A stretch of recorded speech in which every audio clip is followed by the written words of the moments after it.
We showed you what the GOAT was last year when we beat y'all 50-7. Let's go! One team! Relax, big boy. One team, one podcast. One team, one podcast. Team One Podcast? One Team One Podcast. Yeah, they did a good job. Really good job. Yeah. Why is he so fat? One team, one podcast. One team, one podcast. One team, one podcast. fat. One team!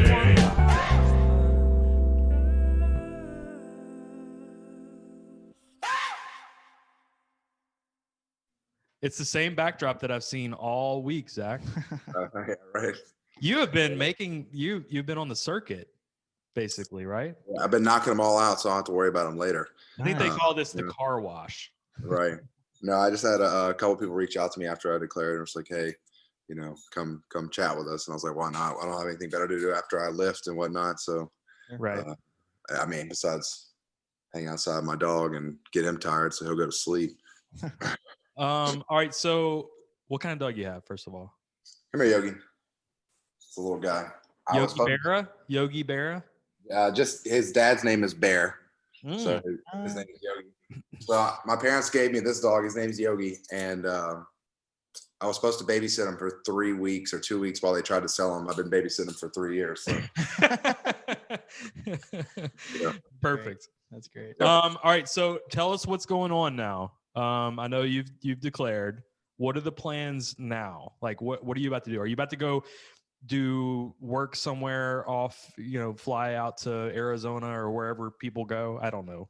So right now I'm just training here. There's a lot of like restrictions. Like I thought about going to California to train, but the state's locked down, so there's no point. Right. But I'll probably do most of the training here in Baton Rouge because we have all the resources here. And Tommy Moffitt's still the best strength coach in the country.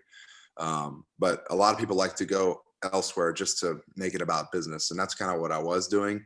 But I'll probably balance training at LSU and at Traction. I don't know where, as far as the side gig goes, I don't know yet what I need to keep my options open, I guess. But no, I'm going to train hard until into April, and see what happens. And I'll go to as many showcases, pro days, or whatever I can do to get extra exposure, or anything really. I'll go do as much as I can to get as many teams to see me as possible, and hopefully that'll get accomplished at the Hula Bowl too.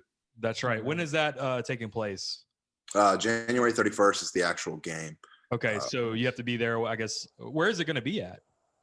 In Hawaii. It is Hawaii. Okay, I didn't know if they moved it or not. Okay. Yeah, I haven't gotten my itinerary for it yet, but it is in Hawaii. Do you have swag yet? Not yet. Okay. I'm sure we'll get some when we get there.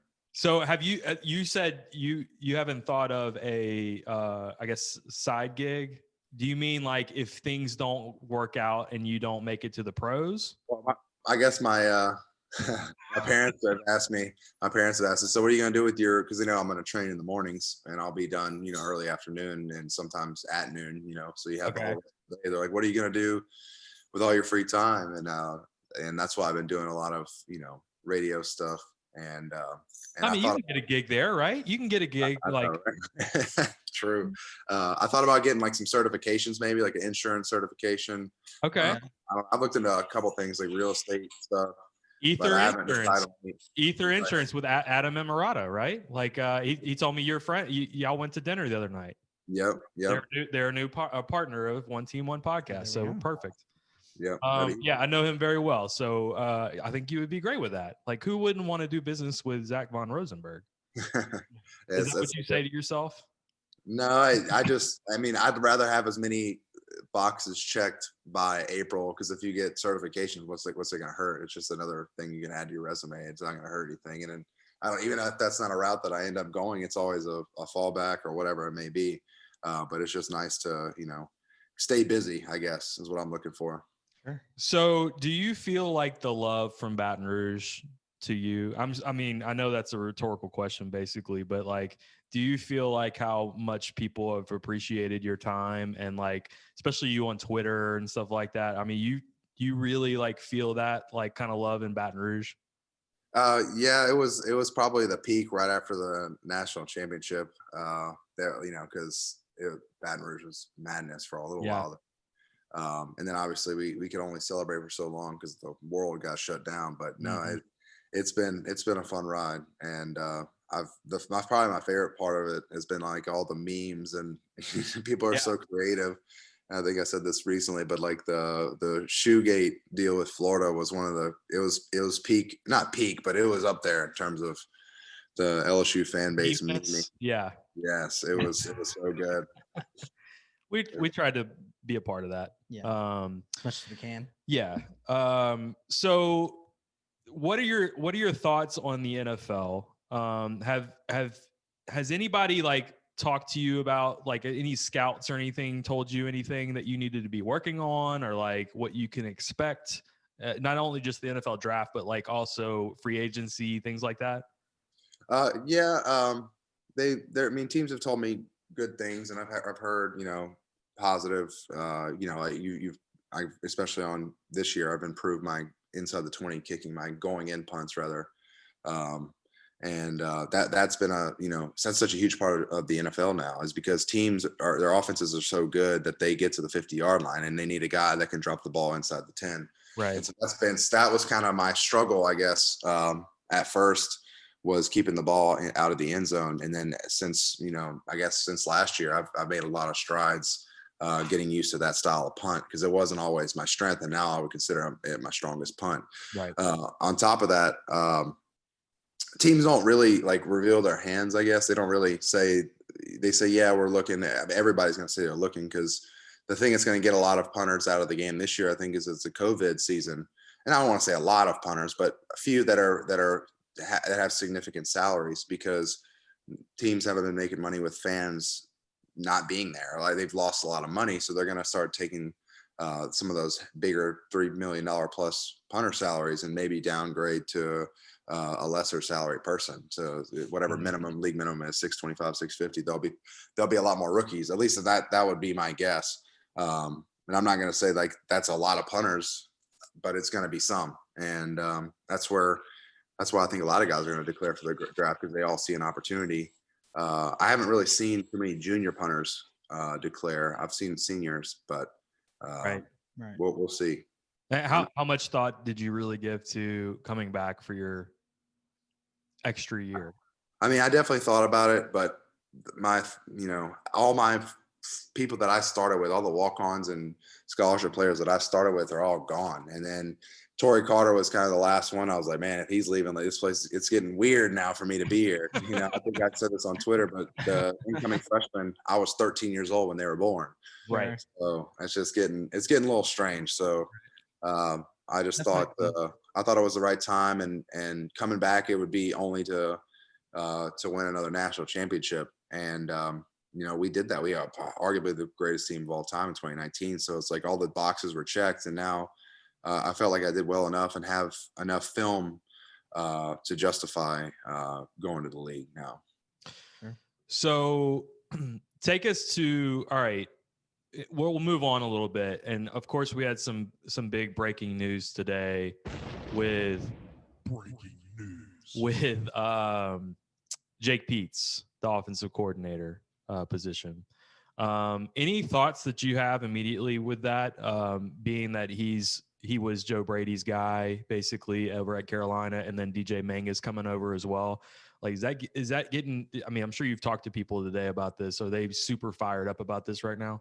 I mean, I'm sure, and there's no doubt that they went after him just to, out of the original magic of Joe Brady coming, because he went to William and Mary, so they had that. They knew that correlation existed there, and that's why, that would draw headlines. But at the end of the day, like I've said this too, but yeah, you need great coaches. Joe Brady is a great coach.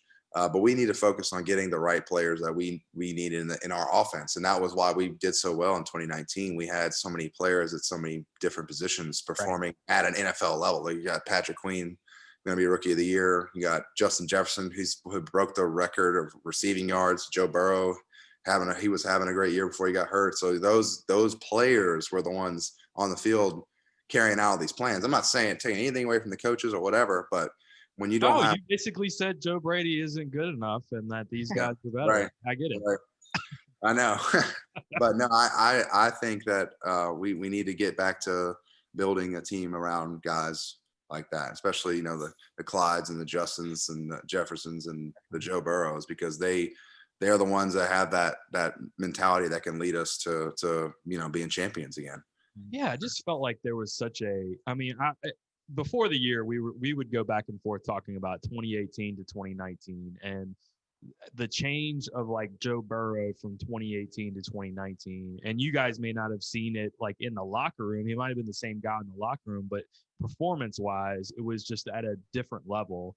And to that, like the confidence level of the team in 2019 was just at an all-time high. And this year, obviously, you got new people coming in, and that confidence level wasn't as high. And I'm sure that's just natural. But I almost thought it was, I don't know, Joe Brady to me had a little bit of that like confidence and swagger. And we know some people that hate the word swagger, but we're going to use it. But do you feel that at all? Like that was something that maybe had been missing this year a little bit, was that kind of like alpha attitude? Yeah, but it was also all those players that we're talking about were all very experienced. You had guys that were in their third and fourth years in college. Right. They knew who they were, and they knew what kind of player they were. They weren't trying to find that out. They had already had somewhat of a journey, and not all of them at LSU, but they already had a significant journey in college sports. And it's a lot easier to, how do I say this? In year 3 and 4, your confidence level of what you can and can't do is a lot. You're more self-aware of who you are as a player.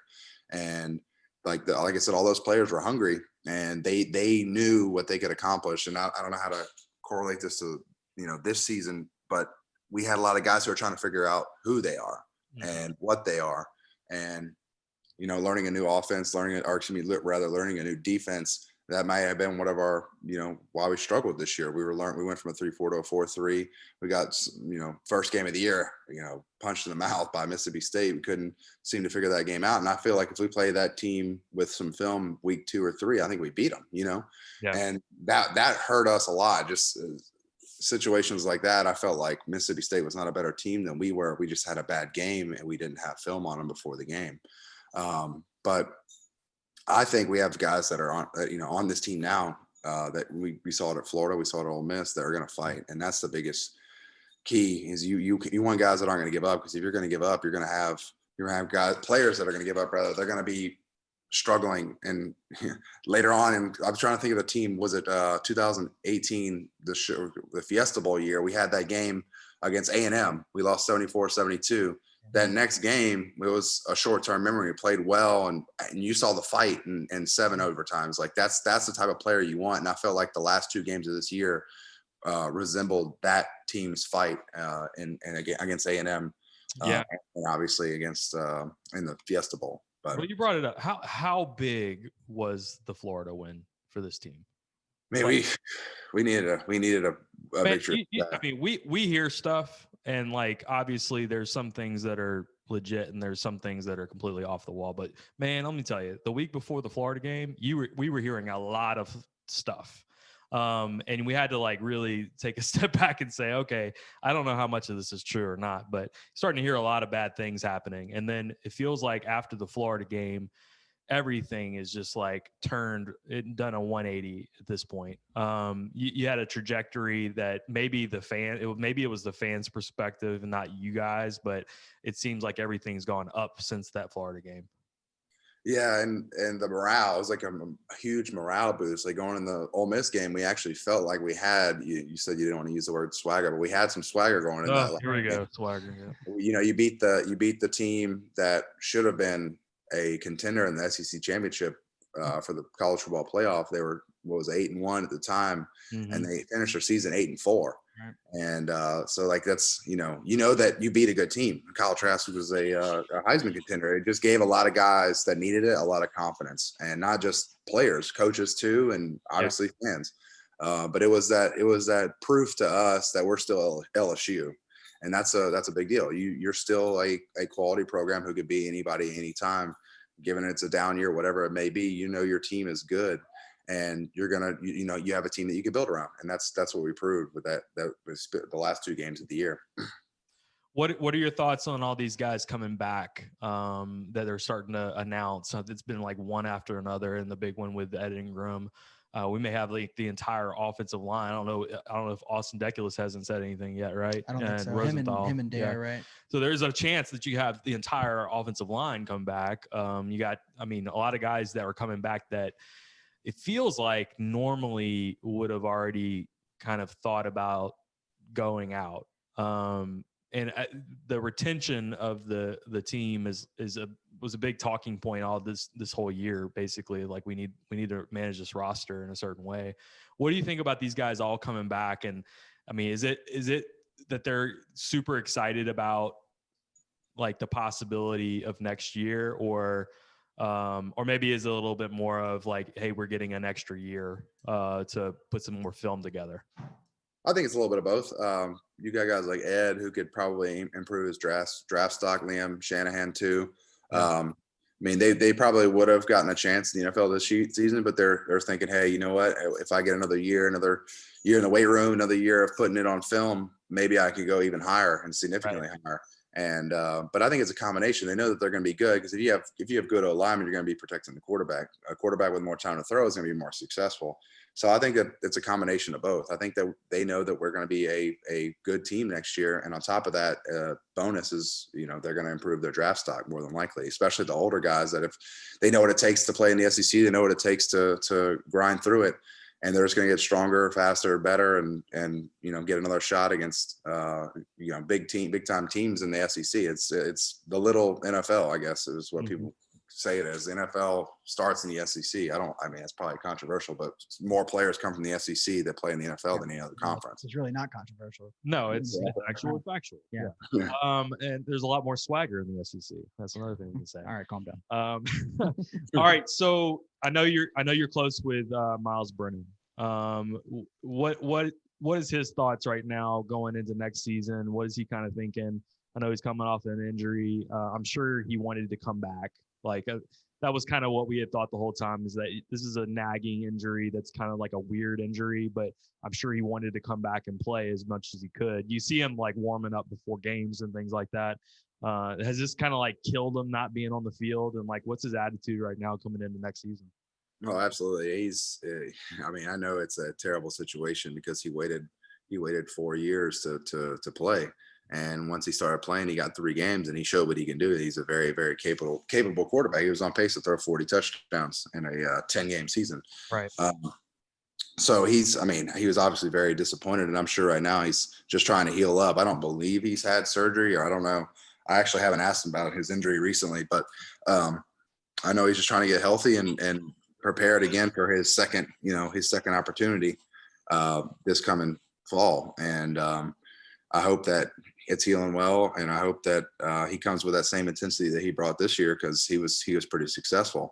And I just hope he gets that opportunity without getting another setback, without another injury, because he's a guy that's waited so long for his shot, and to see it kind of taken away from him so quickly, it kind of sucks, Well, it's actually one of the guys that I was thinking about when we made this OC hire was Miles Brennan, where it's going to be an offense that it's an easy transition for him, and it's not a brand new offense. And so when we were going over offensive coordinator, hires that are potentials or whatever, there's a lot of guys that you talk about that have a whole new system. And right. Like, man, that would suck if he stayed this whole time coming off of an injury, and then all of a sudden you got a brand new system that he's got to learn, just like everybody else. Well, this is going to be an easy transition for somebody like him that's been in this offense forever, that can just kind of like plug and play for next year. To me, I would have thought that was one of the first people I thought of was like, man, Miles Brennan, I bet is stoked about this. Yeah, and I know that he's gonna, how do I say this? I'm going off on a tangent here because I was thinking about how does he get a what's it called, an extra year? An extra year. Medical red shirt, right? A medic. Well, I guess everybody just gets an extra year no matter what. It doesn't even matter. Right. Yeah, but it'd be crazy if it counted as like but I guess Well, you would have been, and like you were redshirted, right? Right. So if you would have came back next year, you would have been the first 7-year player. If you would have came back next year and you got hurt, That's what it was. Okay. If you would have came back next year and got hurt and got a medical redshirt, and then came back the next year, you would have been a first 7-year player in college football history, Right. So and you would have been 40 years old. Exactly. But no, it's kind of crazy because I think this whole COVID year thing is going to make some programs that are the mid-level program, like the Cincinnati's, those programs that are right there, but they can't break in. I think it's going to make them significantly better because they're going to retain those players for an extra year. So what's stopping Cincinnati from being just as good next year? Right. So I think a lot of programs like that are going to benefit the most from this because they're going to have 23-year-old players that are starting got that extra year. They're just a little more mature, a little bit stronger, and they're veterans. They know exactly what they're doing. They're not having to worry about freshmen coming in and not knowing what they're doing right off the bat.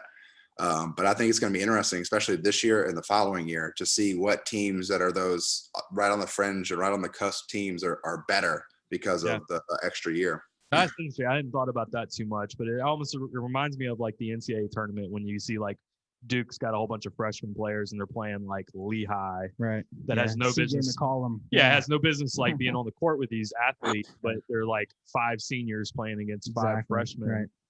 That does make a difference. So I didn't think about that angle. All right. So moving on to the draft a little bit and to free agency, possibly. What if you had your pick? What team would you want to go play for?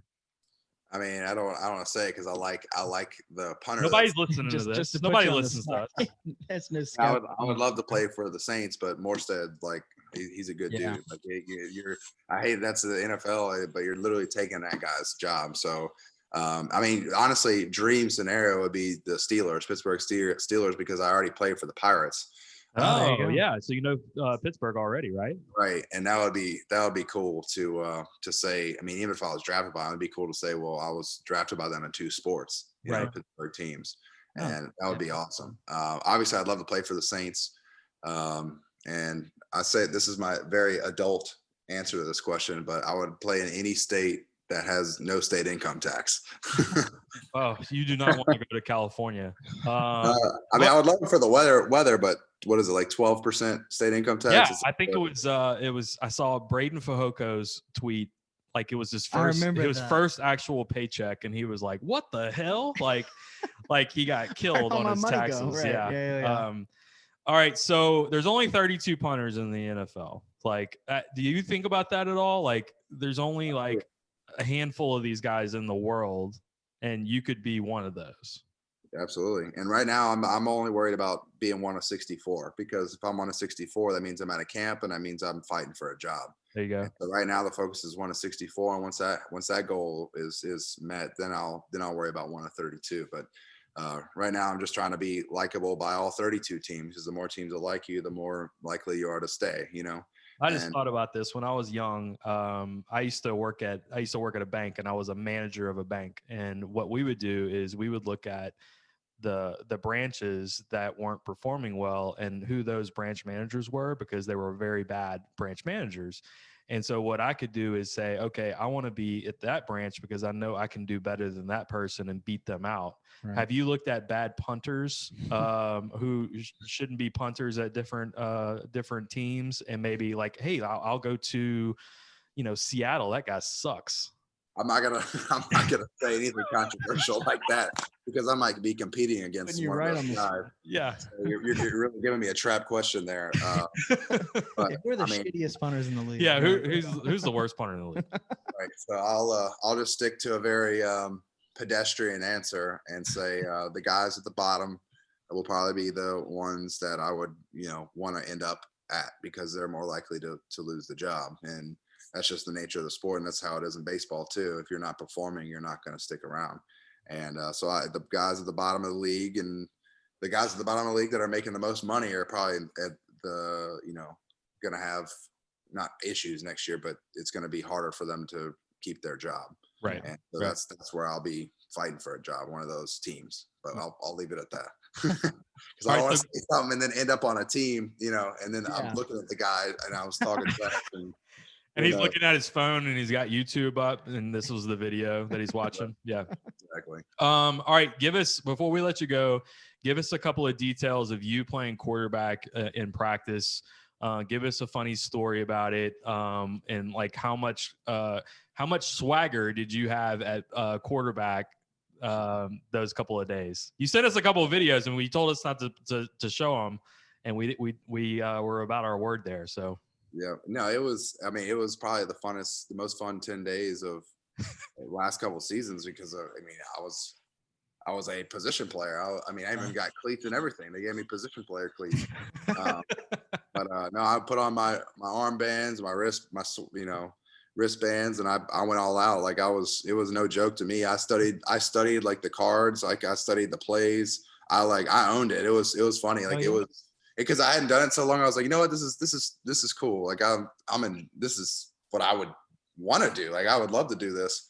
Well, who would want to be a scout team quarterback against the SEC defense? Yeah. But no, it was a good time, and I talked a little bit of smack when I could, but I just tried to do my best to give a realistic look, and I felt that I did.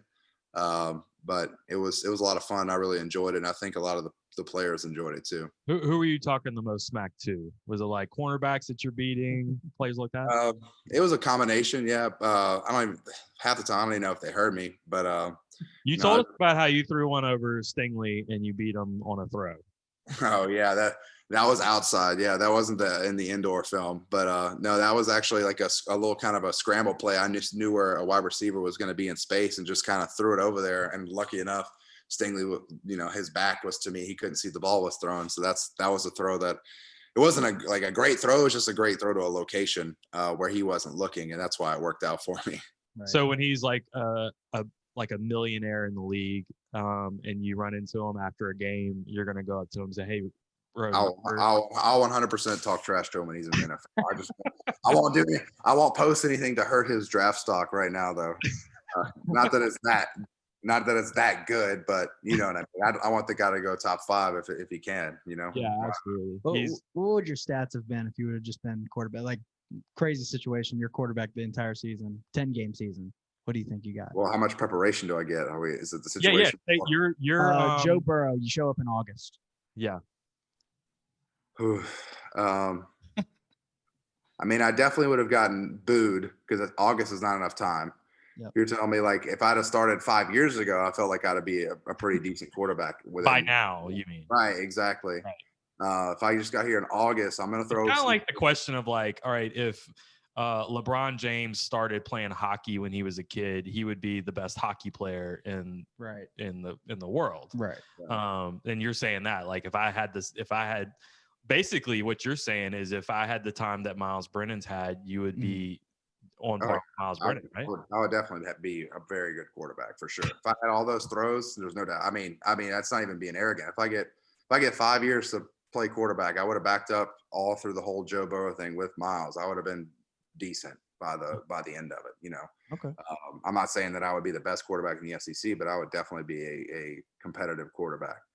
Those throws you showed us back that up. So better than KJ Costello. I don't. Is it bad? I don't know who that is. Mississippi State guy. Yeah, I'm kidding. But no, I'm at the same time like playing quarterback. Look at Miles' situation. Imagine me at 29 years old going through what he's going through, getting an injury like that. That's kind of, I think things fell the way they should have in hindsight. So I'm not going to say I wish I'd have done this or that because you're still at quarterback, you're taking a beating. And I think things happen the way they happen because I also came in under Cam Cameron. I wasn't going to be competitive with Danny Etling and Brandon Harris at the time, who were the two main core. And then obviously Justin McMillan was behind him, who was a great quarterback too. He went to Tulane. He was a good quarterback. And but no, I mean, in time I'd have been good. I wouldn't have been Joe Burrow good. I'm not that stupid either, but I definitely would have been a good quarterback. And those hits though would have been a grind. Get smacked around by some SEC schools. That wouldn't have been that fun. Yeah, you think you would be able to scramble and get the first down though? I'd have to do some serious speed training. I'm not slow, but I'm not fast like Max Johnson, and Miles is definitely faster than me too. Yeah. So If Miles is faster than you, then you're slow. Miles is not that slow. You think Miles is slow. He is not that slow. Miles will be offended by that. Miles is not slow. He's not Max Johnson fast, but Sure. he doesn't run. He's a pocket passer. He's not gonna, you know. Yeah. I remember during the Mississippi State game, it was so funny when people were on Twitter were like, God damn, Miles Brennan's so slow, because everyone's just so used to Joe Burrow, and scrambling out the pocket and stuff. And it was just like such a Yeah, such we a hadn't seen it. difference, We hadn't right. seen it in 2 years. Yeah. What a normal guy does. Uh-huh. All right, so we appreciate it, Zach. We're gonna let you go, buddy. We wish you all the luck with the Hula Bowl, and we'll catch up with you, I'm sure. I know you're not going anywhere. You're gonna be in the media game for a long time. I feel like that's the case, Yeah, I think right? that makes a lot of sense too. Yeah, I'll definitely because I enjoy doing it to begin with, and it'll be cool now because I don't have to. Somebody can just call me and be like, "Hey, I got a question for you," because that's what somebody asked me yesterday. I was like, "I'm just gonna call in. Like, I'll give you an hour notice or whatever." I was like, "All right, fine." But yeah, you don't have to get permission anymore, right? Right, exactly.